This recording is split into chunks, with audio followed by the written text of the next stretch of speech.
This story is true even today, for man didn't change, only his ambitions.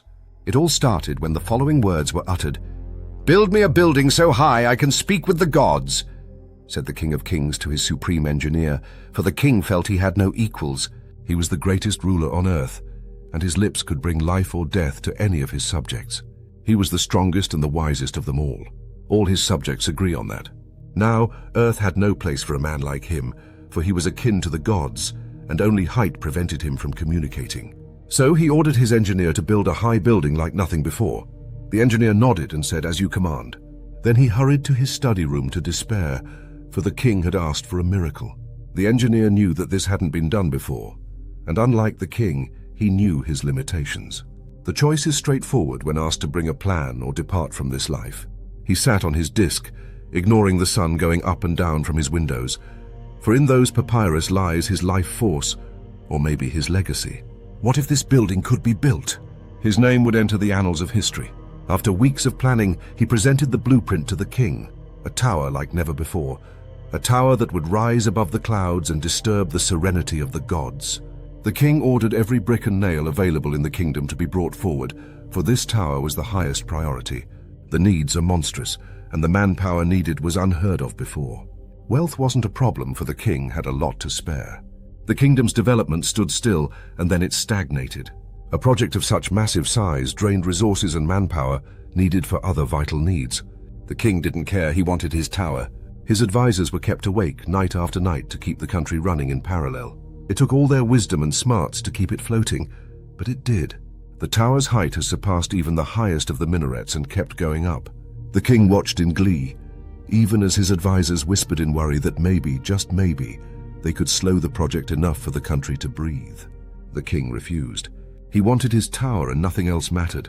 They didn't know his insecurity. Even when he knew he was a god among mere humans, he was a mortal god, and he was pushing 40 years old. If the tower took longer to build, he may not live to see it done, and he won't be able to ask the god to bring him the only thing he couldn't buy or get, immortality. So far he has asked for immortality night and day and given up sacrificing like never before. And the only thing they answered with was silence. Maybe they could take him seriously when he meets them face to face. The tower kept going up, and with it the number of accidents. Hunger can push man to dangerous places to sustain himself. But he draws a line, especially when the job isn't worth the danger. With every funeral departing from the tower, they lost more motivation.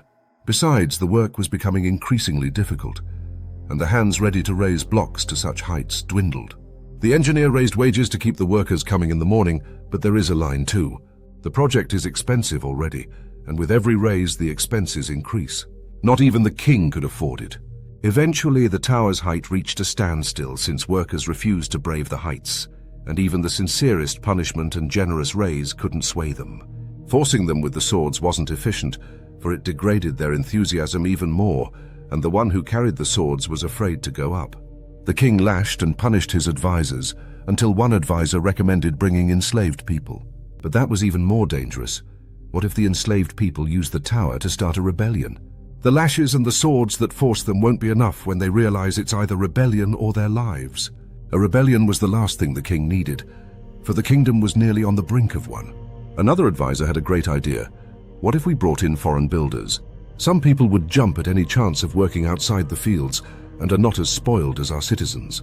The kingdom sent a loud and wide message to any foreigner ready to work with lavish wages in the tower, and many heeded the call.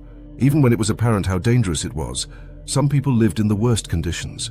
The tower building took off again, and the king was excited for finally, after all the delays. And when he felt his hands touching the clouds, news came from the tower. The workers have stopped working. The advisors have forgotten the most straightforward fact. Work needs communication. And there are many nations up that tower who need to communicate to do meaningful work. But they couldn't because nobody was there to translate. Not only that, miscommunications and bad blood between nations cause friction and fighting, which causes more damage to the tower than good. It was so bad that it even spread to the streets. The king's forces worked day and night to turn on the fires, and fighting erupted everywhere. When the situation went out of hand and resentment peaked, a rebellion broke up in the city. The king watched with terror as his kingdom disintegrated into ash and fire before his eyes. When he looked up, he felt how small and terrified he was.